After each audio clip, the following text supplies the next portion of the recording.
கர்த்தருடைய வார்த்தைக்கு கீழ்ப்படியும் போது, பிசாசின் வார்த்தைக்கு அல்ல, மனுஷன் வார்த்தைக்கு அல்ல.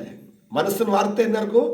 நீ சபைக்கு போகாத, ஜெபம் பண்ணாத, அல்லேலூயா, பைபிளை வாசிக்காத. இதான் மனுஷ வார்த்தை, பிசாசின் வார்த்தை. அல்லேலூயா, ஆமென். கவனிங்க, கடவுள் வார்த்தை யாரும் மனுஷன் மூலம் வரும். ஆனா கடவுள் வார்த்தை பரிசுத்தத்துக்கு நேர, பக்திக்கு நேர உன்னை வழி நடத்தும்.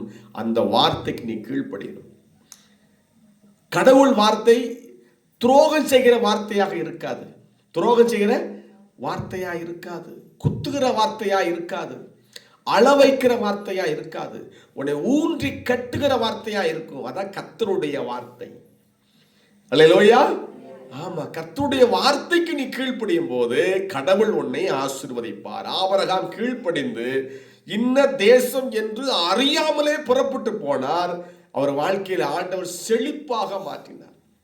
நீ கர்த்தருடைய வார்த்தை என்னன்னா, ஆண்டுடைய வார்த்தைக்கு கீழ்ப்படி. நீ போன் பண்ணி அன்னைக்கு ஜெபத்துக்கு ரொம்ப தூரம், ரொம்ப வெகு தூரத்திலிருந்து பயணம் செஞ்சு வந்திருக்கீங்க. கடவுள் உங்களை ஆசீர்வதிப்பார். அல்லேலூயா, கர்த்தருக்கு ஸ்தோத்திரம். ஞாயிற்றுக்கிழமைன்னா 1000 வேலை இருந்தாலும், என்ன வேலை இருந்தாலும், ஆண்டவருக்காக அதை விட்டுட்டு நீ வரும்போது கடவுள் உன்னை ஆசீர்வதிப்பார். அல்லேலூயா, ஆமா. ஏன்னா வாரத்துல ஒரு நாள் தான் கடவுளை கூடி நம்ம ஆராதிக்கிறோம், அப்படித்தானே? ஞாயிற்றுக்கிழமை மட்டும்தான் ஆராதிக்கிறோம். அந்த ஒரு நாளையும் நீ வேலைக்காக, மற்ற பிசினஸுக்காக நீ தடை பண்ணக்கூடாது. அது கர்த்தருக்கு கீழ்ப்படுகிறது இல்லை, கீழ்ப்படுகிற காரியம் அது இல்லை. அல்லேலூயா, ஆண்டவருக்காக எதையும் துறக்க நீ தயாரா இருக்கிறையா, அதை கீழ்ப்படுகிறது. அல்லேலூயா, காலை 5 மணிக்கு எழுந்துக்க முடியாது, தூங்கத்தான் சொல்லும். ஆனா 5 மணிக்கு எழுந்து கடவுளை ஆராதிக்க ஜெபம் பண்ண நீ எழுந்திருக்கிறியா, அதுதான் கீழ்ப்படிவது. அல்லேலூயா, கர்த்தருக்கு ஸ்தோத்திரம். அல்லேலூயா, ஆமா. காணிக்கை கொடுக்கும், தசமாக கொடுக்கும், பிசாசு விட மாட்டான். ஆனா கர்த்தருக்காக நீ அவர் மேல அன்புனாலதான் கொடுக்கிறோம். கை வைத்தாமே சொல்லுங்க பாப்போம். ஆண்டவர் மேல பக்தியினால, அன்புனால தான் நம்ம காணிக்கை கொடுக்கிறோம் மொழிய. அல்லேலூயா, கட்டாயத்தின் பேரல் கிடையாது. அல்லேலூயா, கடவுளை நேசிக்கும் போது அவருக்கு என்ன செய்து அன்பளிப்பா நம்ம கொடுக்கிறோம். அல்லேலூயா, அப்ப அருமையான கர்த்தருடைய பிள்ளைகளை, ஆபிரகாம் கீழ்ப்படிந்தது போல உங்கள் வாழ்க்கையிலே கடவுளுக்கு கீழ்ப்படிங்க. அல்லேலூயா, ஆமா. அவர் ஆண்டவர் என்ன சொல்லுவாரு? உன்னை ஜெபம் பண்ண சொல்லுவாரு.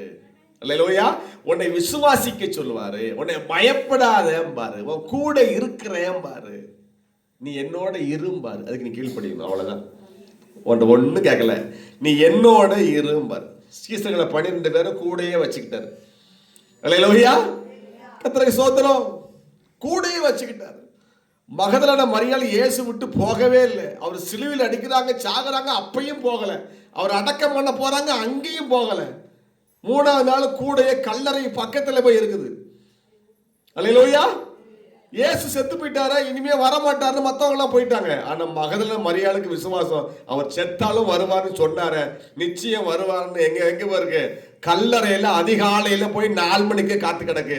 இயேசு கிறிஸ்து உயிர்த்தெழுந்து முதல் மகதலேனா மரியாளுக்கு தான் தரிசனமானார்.